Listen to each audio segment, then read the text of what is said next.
Good evening, ladies and gentlemen. I'm Blugoblin. You know who I am, and you know why I'm here. I'm here to review some comic books for the official beginning of July 2015.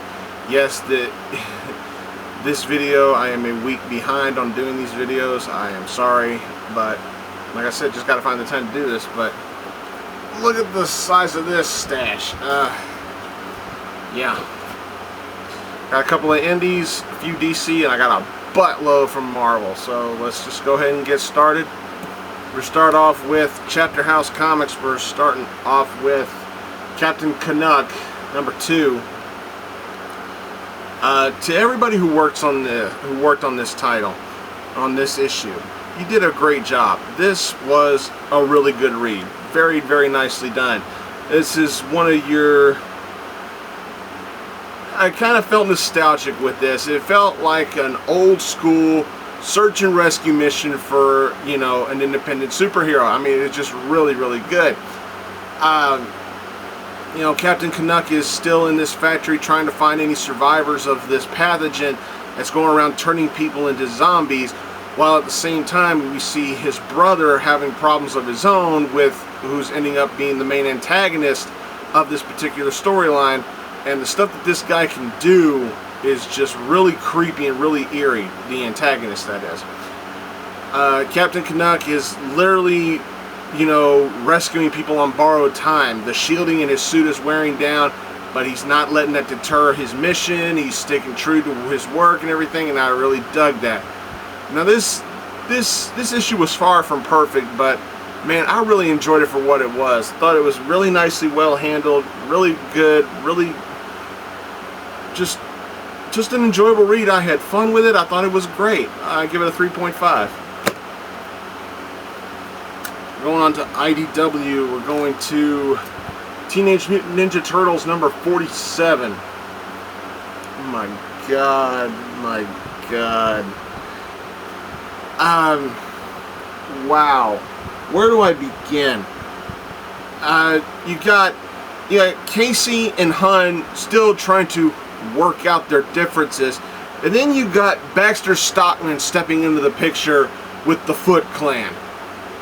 This son of a bitch is right up there on the nutso scale. Man, he's just fucking psycho. And you got the Turtles still trying to adjust to, you know, how they're working with Donatello, you know, being in Metalhead and all that. It's just so many things going on here, and it's just really, really well handled, really well done.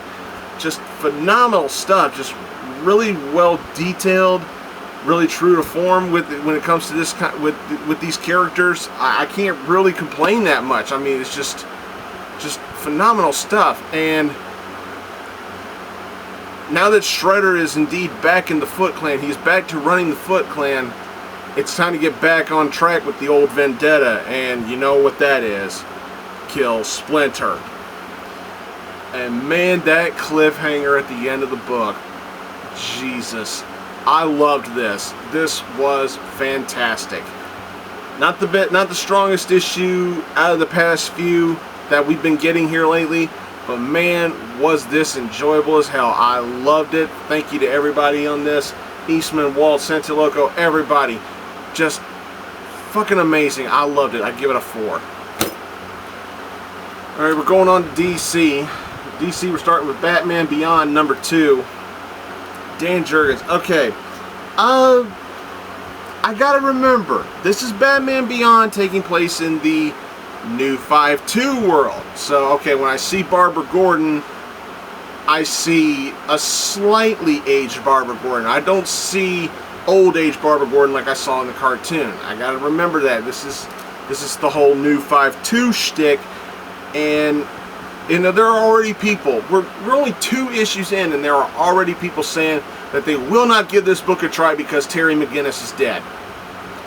And you know what? To be honest, I was one of those people. I was willing to pass on it because they took such a huge step like that. But then, shortly after feeling that way, I started thinking about it. I'm like, you know what? This could really go somewhere, because You know, now that Terry's gone and Tim Drake is in the suit, I'm getting this thought in the back of my head: are they going to go to where I think they're going to go with this title, where maybe at some point in time Matt might get the suit? Who knows? But the main antagonist in this issue was Ink, one of my favorite Batman villains, well, from the Batman Beyond series exclusively, but she was probably one of the top villains of this run, of this particular branch of the Batman franchise. And to see Ink, and it's like I saw Ink in this book, and I was like, yes, this is Ink. This is pure, correct Ink. Really, really well handled.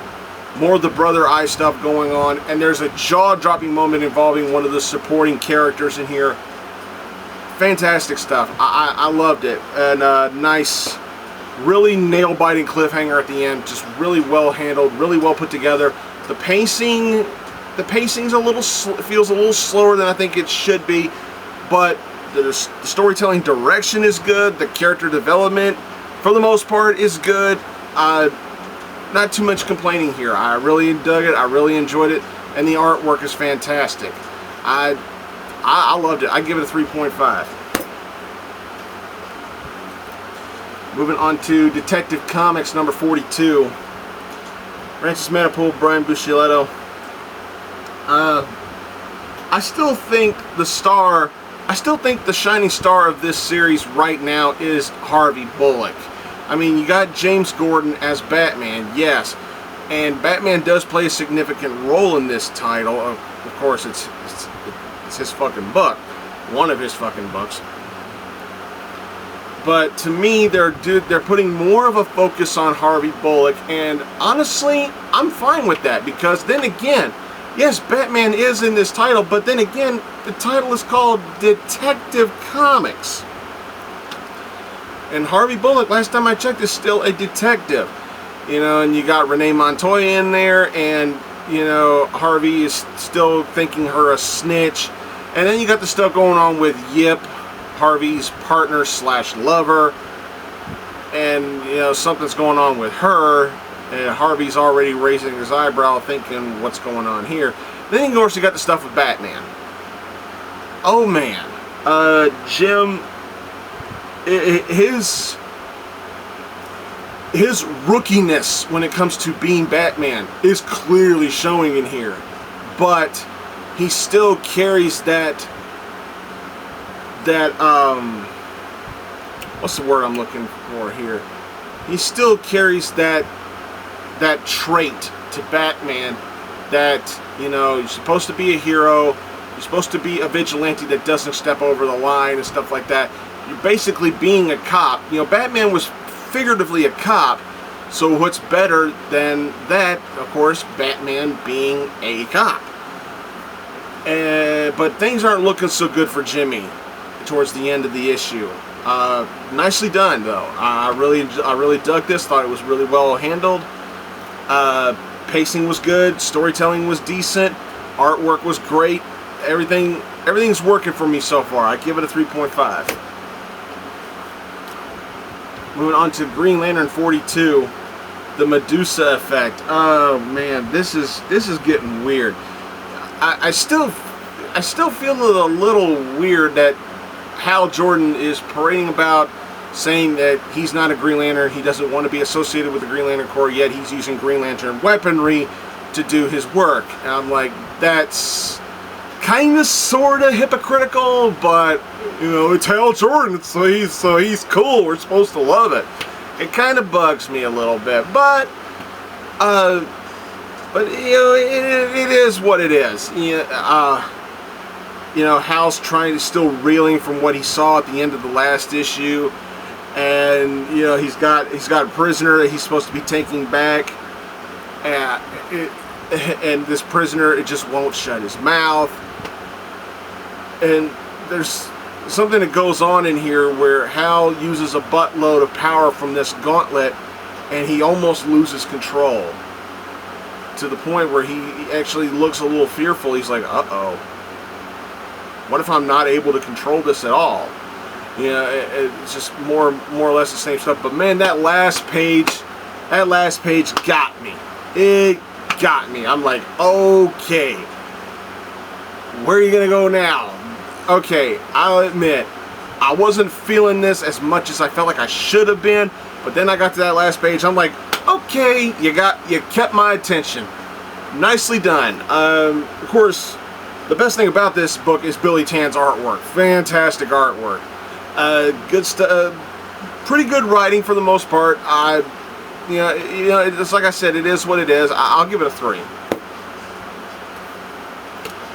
Moving on to finish off DC with He-Man: The Eternity War number 7.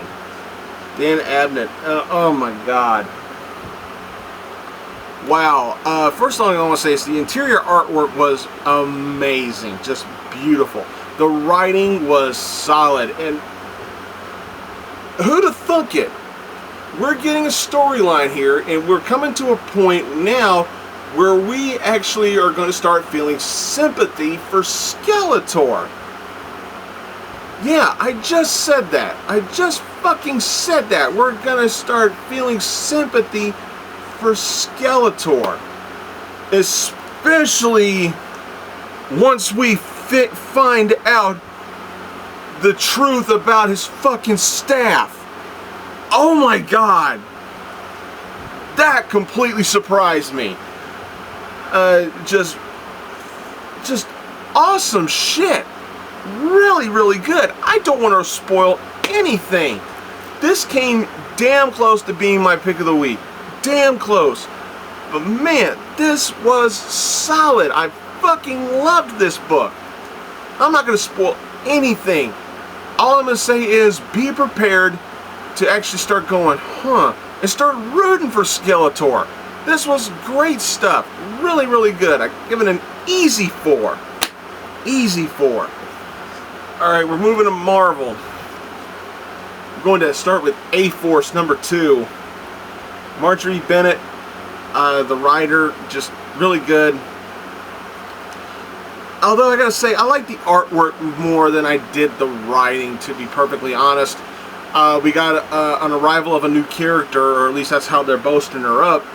But when I first saw her, I thought, is that Cosmic Kitty Pryde from Guardians of the Galaxy? But then I looked at her again, I'm like, no, that's not her. First of all, if it was her, she would be talking. She's kind of got like this mute kind of persona. She doesn't speak at all. And, you know, she's able to, you know, use warping and everything. She's got cosmic abilities that are kind of similar to Kitty's, but I just don't think this is Kitty Pryde. I really don't. But I like that there is some animosity between some of the members of this team because of what happened to America in the first issue. All in all, it's a basic read, but with really good artwork, decent direction. I'm not gonna lie, this is easily not one of my favorite titles that I'm collecting so far. And to be frank, I don't know if I'm gonna stick with it or not. But this issue was good for what it was, with a kind of cliffhanger. Way above well above average, but nowhere near perfect. I'll be generous and give it a 3.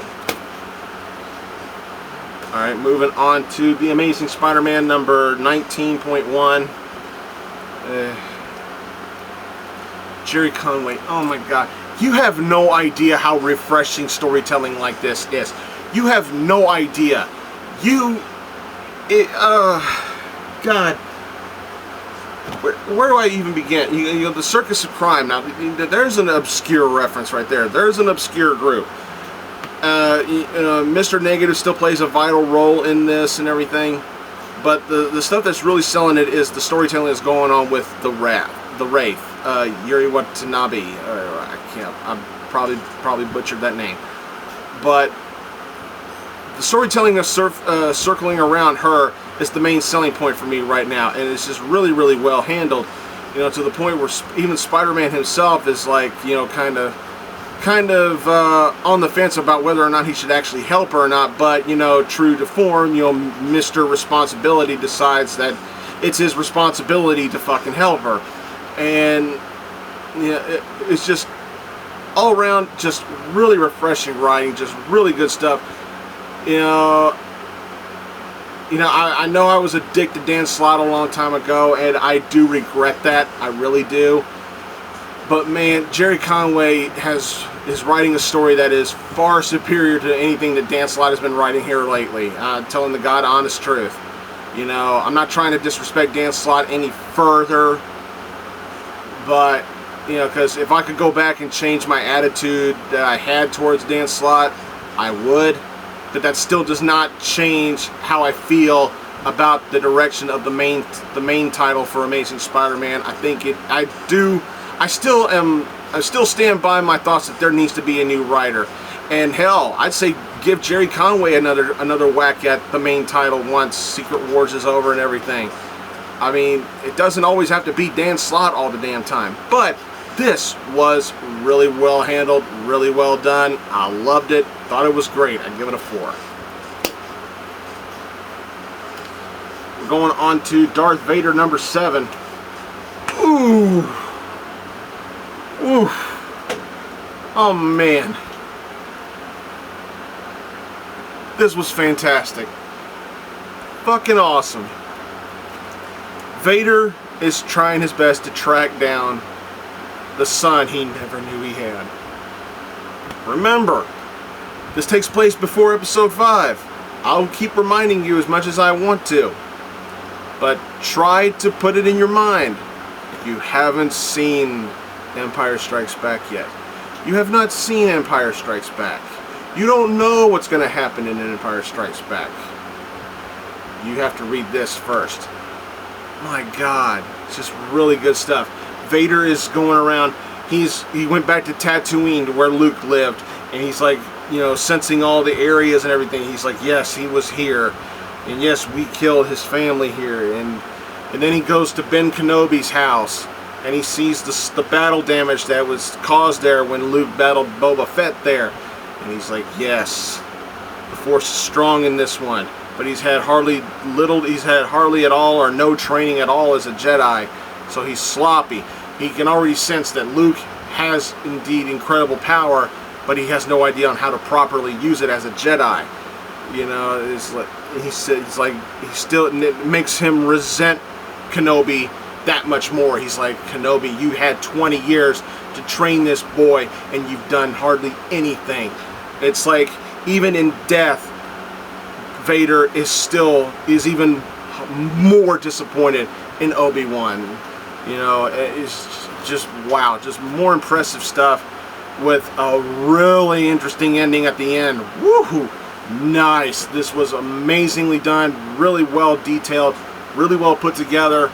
The interior artwork was beautiful. The writing was exquisite. I loved it. This was great shit. Another 4.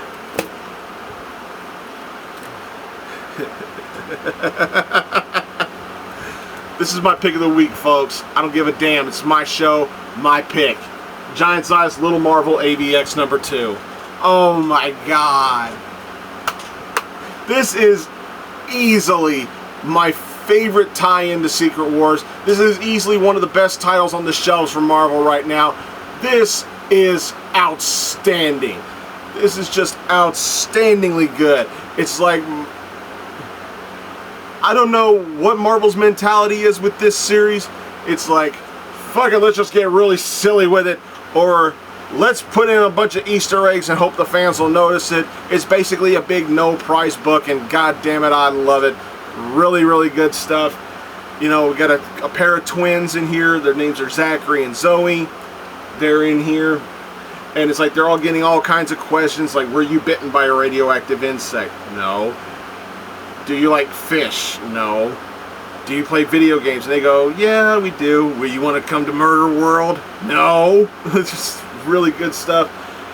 I just love this animosity between the Avengers and the X-Men. Even when they play dodgeball, they can't coexist. It's Avengers versus X-Men. Go figure. is just really well handled. The one-liners, the one-shots. You know, Bruce Banner has to go pee, and the longer he holds it, he hulks up. It's just great shit. Just awesome. Just purely awesome stuff. This book is just magic. I love it. Thank you, Marvel, for this.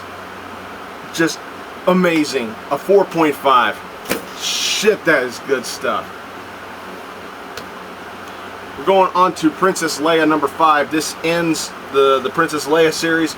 Mark Waid still working that mansion. Man, Mr. Wade, what are you drinking, man? And pass some of that shit to me. I want to taste. And the Dodsons doing their artwork in here. This right here, I have to say, this little mini-series was fantastic. You got a great writer in Mark Waid. Hands down one of the best writers in comics today. And you got the Dodsons giving us original artwork and their own take on how they think the Star Wars universe should look like. Whereas you got other artists trying their damnedest to make it look like screen captures from the movies, albeit the artwork in the other titles is really good.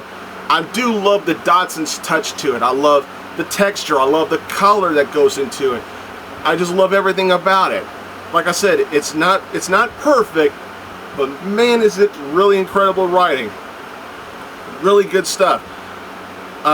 Long story short, Leia is able to fulfill her exchange and rescue the supposed traitor to Alderaan, but at the same time she gets smuggled right back out, and she gets everybody in Alderaan gets as much people from Alderaan as she possibly can together.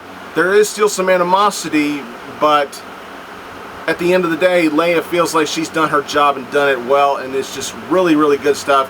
And she's even possibly appointed a new leader to the Alderaanian people.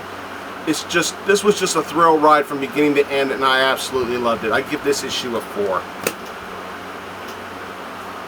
Moving on to Secret Wars number 4. Finally, this series is getting somewhere. We're finally getting somewhere with this storyline, with this main series. It's Jonathan Hickman. It's a Jonathan Hickman book, so you can bet your ass you're gonna see a lot of goddamn talking. You're gonna see it a lot, so get used to it. But in here, I got to see the confrontation I was waiting for. Victor Von Doom confronted by Reed Richards. We get to see the heroes that survived the cataclysm that destroyed the Marvel Universe. These are the last remnants of heroes who remembered the 616, who were part of the Ultimate Universe and stuff like that. And Doctor Strange, Stephen Strange, Sheriff Stephen Strange, whatever he's called in here, he serves Doom, but at the same time, he doesn't serve Doom. You know, how can you defy yet serve your God at the same time? Strange found a way to make it look that way. Just really, really good stuff. But man, there was a huge moment in here involving Doom. Actually 2, but I'm not going to give them away because they were both really... And I'm like, finally! The series isn't boring anymore. Is it perfect? Hell no. But man, we're finally getting somewhere with this. It does hurt the series overall that it took this long to finally actually start doing something. But I'll be generous and give it a 3.5. Going to Ultimate End number 3. Further the upcoming end of the Ultimate Universe. Wow. First thing I want to say, Nick Fury, you're a douche. But we get to learn what caused the Hulk versus Hulk rampage from the last issue. We get to find out what caused that. And we also get to see just how addicted to being in control Tony Stark really is. just pick a Tony Stark. It's either the 616 or the Ultimate. Just pick one. They're just so used to being able to call the shots. They're just so used to getting... it's the 616 Tony Stark. But my God, I was reminded in this issue just how used to getting his fucking way he really is. Even when he's advised by not only Nick Fury, but by some of the other heroes, not just to his universe, but the Ultimate Universe, it's like, might be the best thing for you to just back off just a little bit and let them do some things around here. No, Tony's gotta have his fucking way. He's like a fucking child. What he said is like what he says. When he says he wants to do something, god damn it, he's gonna want to fucking do it. And we get proof of that at the end of this issue, reminding me that Tony Stark is a pompous ass. But all in all, does that make this issue bad? No, it doesn't. You know, it is true to character development. You know, there's no denying it. Tony's an ass. We know this. He's an ass. But this was good. This was really good, and I still could not, and I'll say this again, I could not pick two better guys to take me out of the Ultimate Universe than the two guys that put me in it, Bendis and Bagley. Just really good. But this issue had its ups and downs, had a little more downs than ups for me, so I'll give it a 3 though. I'll be nice and give it a 3. Alright, moving on to Unbeatable Squirrel Girl number 7. I'm going to tell you the truth, guys. I didn't feel a damn thing from this at all. And it really pains me to say that, because when this series started, I really loved it. Because it felt more like it should. When it started, it was basically just Squirrel Girl dealing with Squirrel Girl problems. Now you've brought in a whole supporting cast, and every one of them's got their own individual problems, and just cram up too much humor, and not a damn bit of it is making me laugh.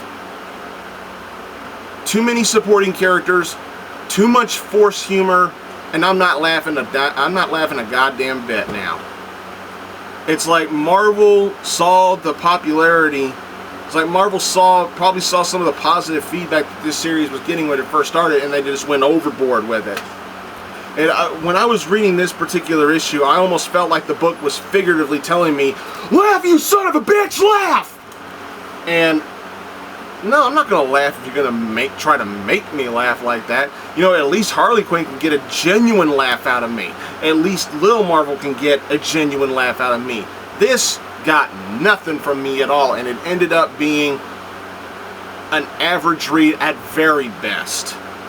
I would normally give it a 2.5, but since there was so much shit in this book and I just didn't fucking feel anything at all, it's actually gonna hurt the score even more, and you just leave it with a 2 at best. I'm sorry. We're finishing off with Years of Future Past number 2. You know, now that I've read this issue, I'm actually glad I did decide to jump on board with this series, because, you know, when I was a little kid, I used to read classic X-Men stories that my brother had when he was younger, you know, and then I got to reading some X-Men stories, you know, as the years progressed when I was growing up. And this had that old school feeling, this old school dark X-Men storytelling of mutants versus humans that I've loved, that I used to love back when I was a little kid. It had that. It really had that. And this felt like a genuine continuation to the Days of Future Past storyline, even though they've tweaked a lot of things here and there, like the inclusion of Doctor Doom as still the god. This is a part of Battle World now. So it's not literally a sequel, it just feels like one, but it's not really a sequel to Days of Future Past. And then you got the inclusion of the Doom Sentinels. And then the moment that really got me was the moment involving Storm. Wow. Humanity had the balls to do that to Aurora.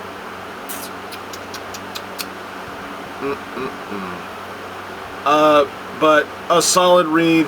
I enjoyed it very much so. I really dug this. Thought it was great. Nowhere near perfect. and some of the tweaks have kind of hurt it a little bit for me. But overall, I really liked it. I think it easily deserves a 3.5 for me. Well, that's all I got for this week, everybody. Hope y'all enjoyed it. I promise, I'm trying to get back on track with how I do these reviews and how I do these videos. And Jennifer and I, before I started filming this review, we had just did another video for Arkham Asylum Studios, so be expecting that video up soon on the Arkham Asylum Studio channel. Please subscribe to this channel, Blugoblin01. Don't forget Blugoblin X. Don't forget to follow me on Twitter, Tumblr, Facebook, Pinterest, wherever you want to do. Don't forget my bros, the TheMtVernonKid, Deadpoolzilla, and Brandon Hex. Thanks again for watching, everybody. I am Groot. I'll see you later.